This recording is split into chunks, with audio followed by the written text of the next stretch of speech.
All right, so this Knife Thoughts EDC, or everything that doesn't cut video, is going to be on this flashlight, and this is the Emisar D4V2. And if you are a fan of flashlights like me, you're probably aware of this flashlight, or at least you might be, because this is what a lot of people consider to be the enthusiast flashlight, or at least an entry into really enthusiast-specific flashlights. So what is this? Well, it's from the company Emisar, as I mentioned. And this is a Chinese company, like pretty much all flashlight companies. But they sell through a website, intloutdoors.com. So that's pretty much where you can buy them. There are some other places that resell them, that ship from the United States, but that's where I got this one. And the base model of this light is $45 and has free shipping. But there's really no reason, unless you're modifying one that you already have, to get that base model. There's just so many options and really things that you kind of are gonna want for it that you're not gonna go with that base option. So for what I added here, first of all, you're definitely gonna wanna add a clip. I mean, at least I do. If I'm gonna carry the light, I want a clip, and this clip is an add-on. I think it's an extra like $2 or $3, something like that. You can also add a magnet in the tail cap, which I did. I do like to have a magnet in the tail cap of lights most of the time, and so that's another addition. Then you can add the raised bevel versus a flat bevel, and then you can add things like a floody optic, and I'll talk about all these things later. But those are the things that I added to this. Now, I actually also asked for a stainless bezel here. At the front, a lot of people suggest it, and since I'm saying that here, I want to mention there's a user on Reddit, Tactical Grizzly, and he or they are extremely helpful in all this. There's a wiki that they've created and bots on Reddit that can reply and give you a lot of really helpful information. And they strongly recommended the stainless bezel. And I did email and ask for it, but didn't get it. I'm not sure if I paid for it or not, to be honest. I paid extra on top of what I paid when I ordered the light for the add-ons that I asked for. But if I make another order from, this same place, I will probably try to order an additional stainless bezel, because I do think that it would look nice to have that along with the stainless raised ring for the button and the stainless clip, so it kind of goes into that whole motif. But that is something that I asked for and didn't get. Now, speaking of asking in email, there's this whole kind of what you might think of like a secret menu, which some restaurants and things have, where you can ask for additional things. So one that I asked for is a lit button. Now you can see here that this has 4 LEDs behind the button, and you can choose different colors also. I chose this amber color. I thought it would be good, in the night. You don't want a super bright color that's hard on the eyes. So, and I do really like that. Another thing, this light comes with auxiliary LEDs around the main LEDs here, and you can have some options with that. I think that they come with those base now, as the base model, but make sure that you get those. It's one of the cool things about this. Another option, and again, I think this is now kind of on the main, it's not a secret menu item anymore, but you can get a mule version, which means that there's no optic. The thing here that the LEDs shine through before they get to the glass cover. Well, it's not actually glass, I don't think, but the cover, the lens, is an optic that kind of changes how the light is emitted.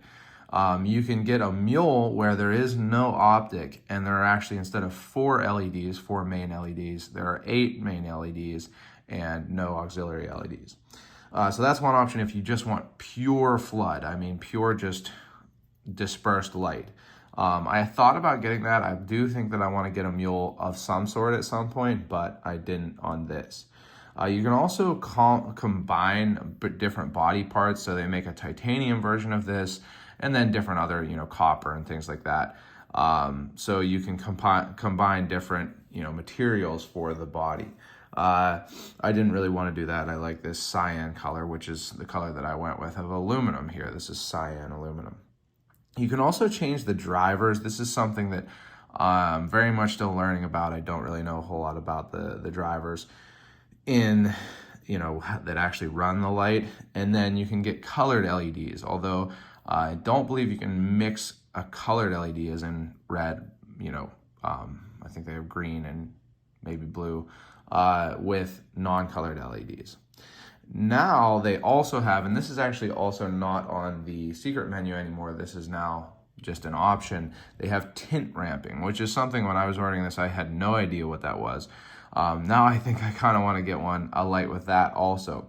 It's where two of the LEDs in this would be one color temperature, usually a lower color temperature, more, reddish.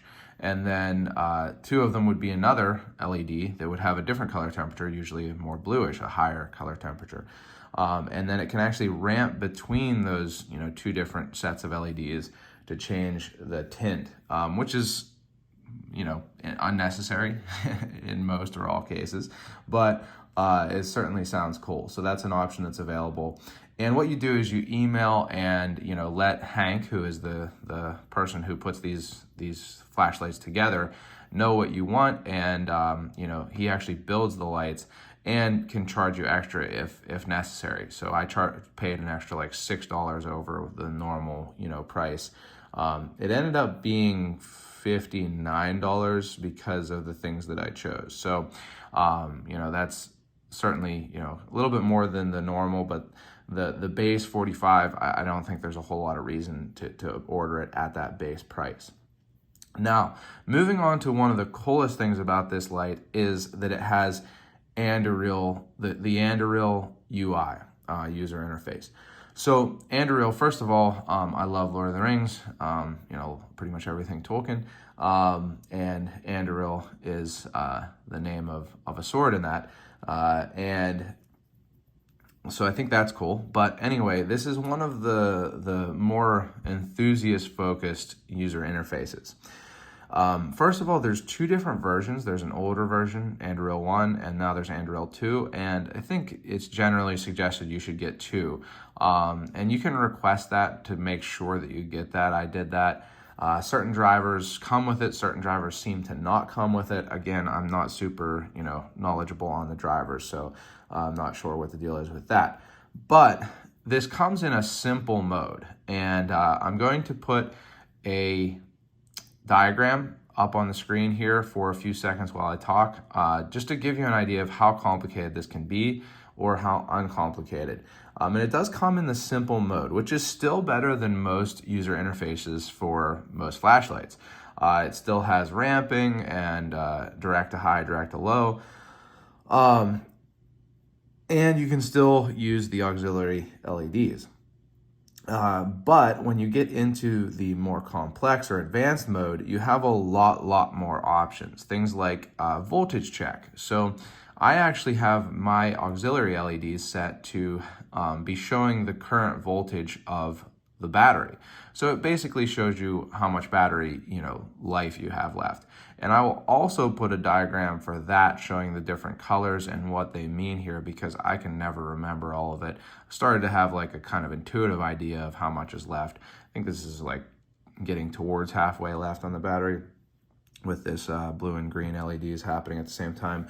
But I'll put the diagram up there so you can see that. And I think that's a really cool option because it gives you the ability to have an idea of how much battery you have left.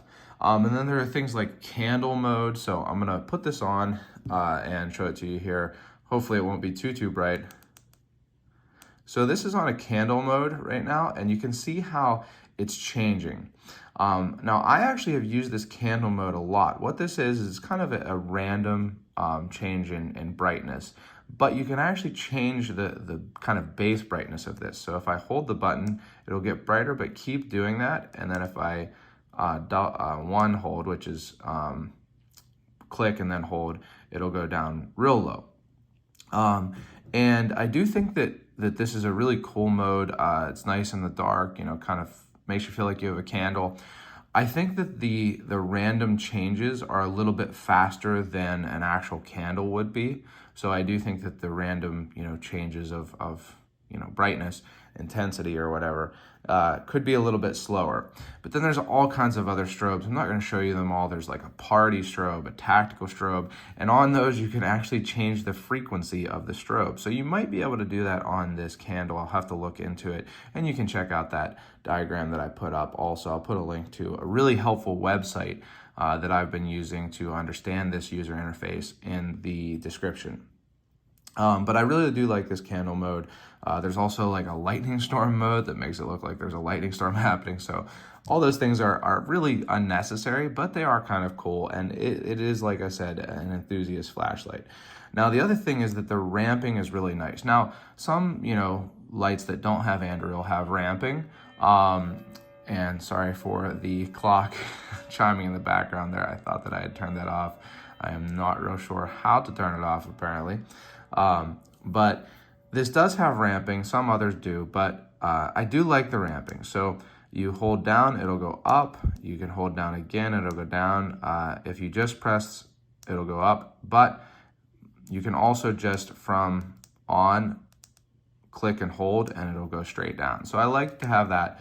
Another really nice thing is that you can go straight to the lowest setting. So you just hold it on. If you hold it again, it'll start to go up, but hold it and it'll go to the lowest. Now you can also go straight to the highest. This is gonna be pretty bright here, but double click and it'll go to the highest mode. So I like having that direct access to those low and high modes, because sometimes, you know, you want a really low light and you want to be able to get to that high pretty quickly also.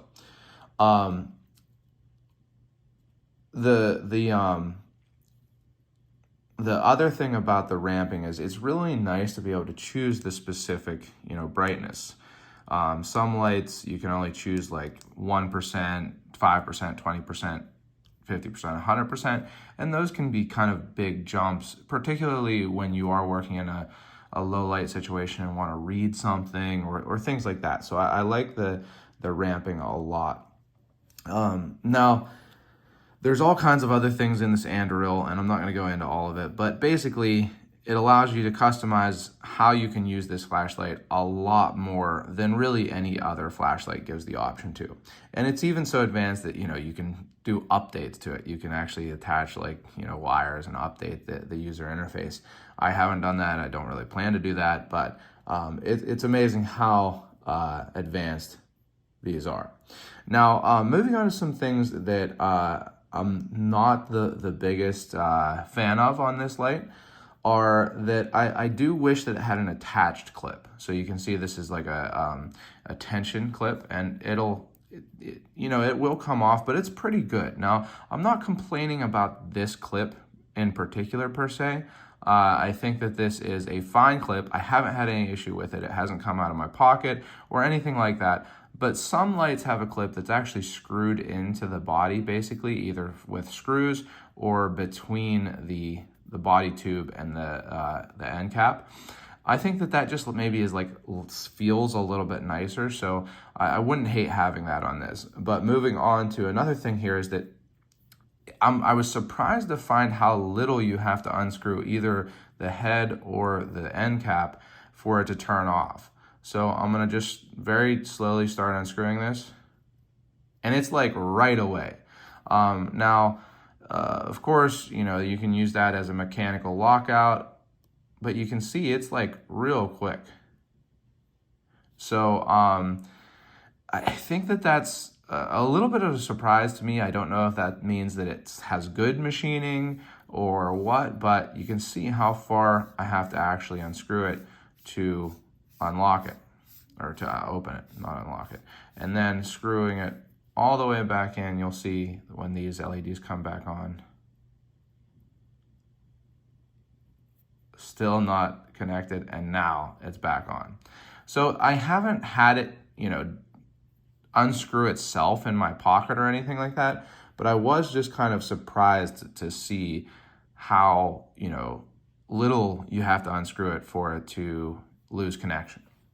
Another thing here is that this gets hot quick. When you have this on the full brightness, you know, all the way, this turbo, it's going to get real hot real quick. And so much so that you can actually use this, and had my wife use it as a hand warmer here. It's cold here where I live right now, and it'll get hot quick enough that you can, you know, hold on to it and have it be warming your hands. And that's because there are 4 LEDs here. And because it uses an 18650 that is a powerful battery. Now, I should have mentioned that it's an 18650 light earlier, but if you're interested in this, you maybe knew that 18650s are extremely popular batteries for lights and other applications. This is the type of battery that I have been using in it, an Epoch 30P, which is, from what I've read online, it's a rewrapped Samsung 30Q, I think is what they call them, which are a really well thought of battery. These are not super expensive. I got them on sale for like $5. They're normally like $6 or $7, I think. But it's a high performance battery, and so it's a high performance light. One nice thing about it is that it's pretty small for an 18650 light. That's one thing people really like about it, and it is relatively easy to carry. But it does get hot really quickly, and I'm not sure that it's brighter, like in comparison to the light that I had been carrying before I got that. It's not necessarily so much brighter than something like this Sofern SP32AV2. That, you know, getting hot real quick like that is something that I'm happy about, I guess I would say. But it is very bright. It is brighter than the Sofern and a lot of other lights. But it's also floodier, so you get more of a wall of light. Now, speaking of floodiness, I did get the floody optic, as I mentioned, and I went back and forth between them at first. I put them both on once or twice, and I decided on the floody optic. But the main reason that I decided on this floody optic is because both of them are pretty floody, the normal optic and this one. But this one's a little bit smoother. There's less, you know, kind of weird objects in the light, stuff like that. But more so because this makes the auxiliary LEDs just give off a glow, whereas the normal optic, because it's clear instead of having this texture to it, they have kind of a pattern to them, and I definitely preferred the soft glow of the auxiliary LEDs versus the pattern. So that's why I went with the more floody optic. I do really like this raised ring. It is, you have a lockout in this user interface. The lockout works well, so it's in lockout. So it will momentarily turn on if you hold the button, and it'll go to a little bit higher than that lowest mode too. But it does have a lockout. But the raised ring really makes this lockout kind of unnecessary for me. I haven't had any issue. Let me turn it back. I haven't had any issue with accidentally clicking the button because of this raised ring. I really like that addition. I think that that's a really nice thing, especially again in comparison to this light, which I had been carrying. I'm going to do a video on it also. Not sure which one will go up first, but check it out if you haven't. So I really like the raised ring, and I think it's a nice thing because you wouldn't want this light turning on in your pocket, particularly on the turbo. It definitely could burn you or a hole in your pocket pretty easily. So one other thing to mention is with this is you notice that it comes, you know, there's no port on this flashlight, and the battery that it uses needs to be an unprotected non-button top 18650. What that means is that it doesn't have a circuit in here to protect from overcharge, undercharge, and so it's shorter. And the reason it needs that is because this body, this flashlight body, is so small, so short for being an 18650. So be aware that you will need a way to charge these batteries, and you do need, a battery like this. So you don't want to have a button top or a protected battery. It probably won't work. So you have to have a charger. Now, again, the Sofern came with a charger, so I have one. I do plan to get a better one, but it has worked fine and no real problem there for me. In fact, it's really popular right now for lights to have onboard charging, so like a port. The problem with those is that the silicone covers that those almost always come with, unless it's waterproof USB-C charging, and there aren't very many lights with that, unfortunately. But the ports that come on those, the silicone kind of tabs, are going to wear out. If you carry and use the light, it's going to wear out. If not fall off completely, it will get loose, and the light's then not waterproof. Now, is it a huge practical issue? Do I submerge my lights very often? No, but it's just the principle of it. So I do like that it doesn't have a charging port, but just be aware that you'll need some way to charge the batteries, and you'll need particular batteries for it. Now, overall, I have been really enjoying this light. Before I had this one, I was carrying this every day, and I liked it too, but I have not carried another light since I got this. I like all of the customization. By the way, I got 219B emitters in this, which is a very, very well thought of emitter. It's an LED, a particular LED. It's not as bright as a lot of the other options.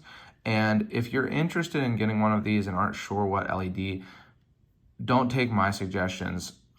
Go and check out the wiki that U Tactical Grizzly has on the different emitters, and it will give you a really good roadmap for what to get.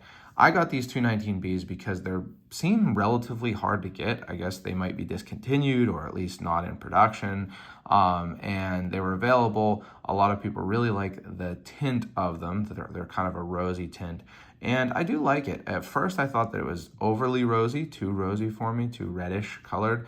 Or too warm, the color temperature, but I've been enjoying it. It does make it easier to see. It's less, bright bluish. Sometimes some lights are even greenish. So I have been enjoying that, but there's lots of other options. And that's one of the really cool things about this, is that there are so many different options. Now, one thing that I wish I had gotten that I don't think I mentioned is an 18350 size tube. So an 18350 is a smaller battery, shorter really, same width, but shorter, I believe, than the 18650. It's an 18350. Wish I had gotten that just for the heck of it to see how it worked. Not sure how the clip works on those, but it would be fun. And I really do like the customization. And it's cool that you have both the customization of the hardware, and with the Anduril 2 UI, you have the customization of the, I don't know if it's called software or basically the user interface. So I've been really enjoying this light. I've carried it a lot, and I do think I'm getting into flashlights somewhat like knives, where this is a super, super cool light, but now there's some things that, this light doesn't have, or that I wish it did better, or that I wish I would have gotten for it, that I'm still looking for the perfect light. So I think this is a great entry into really enthusiast lights. It's not cheap, it's not inexpensive like something, again, like this, but it's not so expensive that it's, prohibitive. If you are someone who likes knives, if you're watching my channel consistently, probably like knives, and $60 or $45 are in around the same range as a budget knife. Now, there are less expensive knives, and there are certainly less expensive flashlights that are good. But I think that this is a really good entry into enthusiast, higher-end flashlights without going over $100, basically. So I hope you've enjoyed this video. Like I said, I am not an expert, but I do really enjoy flashlights. I've been using them a lot recently, and I think that this Emisar D4V2 is a really good one to start getting into fancier lights. So if you have enjoyed the video, make sure you give it a thumbs up. You can check out my social media. I'm on Instagram and Facebook at Knife Thoughts. Also, make sure you subscribe to the channel. I'll have more videos on lights as well as lots more on knives. And click the bell so you know when I post those videos. Make sure you check out my website, knifethoughts.com, where I post articles on mostly knives, but also EDC, things like this. And last but not least, as always, don't forget to go out and do good.